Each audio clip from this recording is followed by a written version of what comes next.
யோ வக்கீலே, கொஞ்சம் நில்லுங்க. நான் உங்ககிட்ட ஒரு முக்கியமான விஷயம் பேசணும். இந்த வயசுல என்கிட்ட என்ன முக்கியமான விஷயம்? உங்களை பார்க்க வர்றவனுங்க எல்லாம் வாய் நிறைய வெத்தலை பாக்க போட்டுக்கிட்டு கண்ட இடத்த துப்பி வச்சிடறானுங்க. வீடு பூரா ஒரே கரை. ஒண்ணு செய்ய.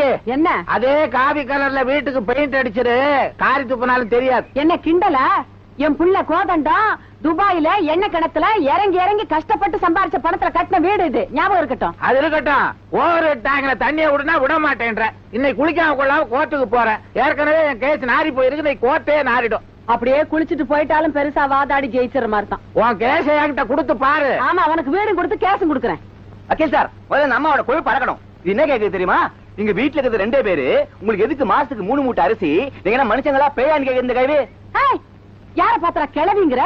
தொட்ட பக்கட்ட பிஞ்சிடும். இந்தாமா, நான் கோர்ட்டுக்கு போறேன். போங்க. சாயங்காலம் வரும்போது டேங்க்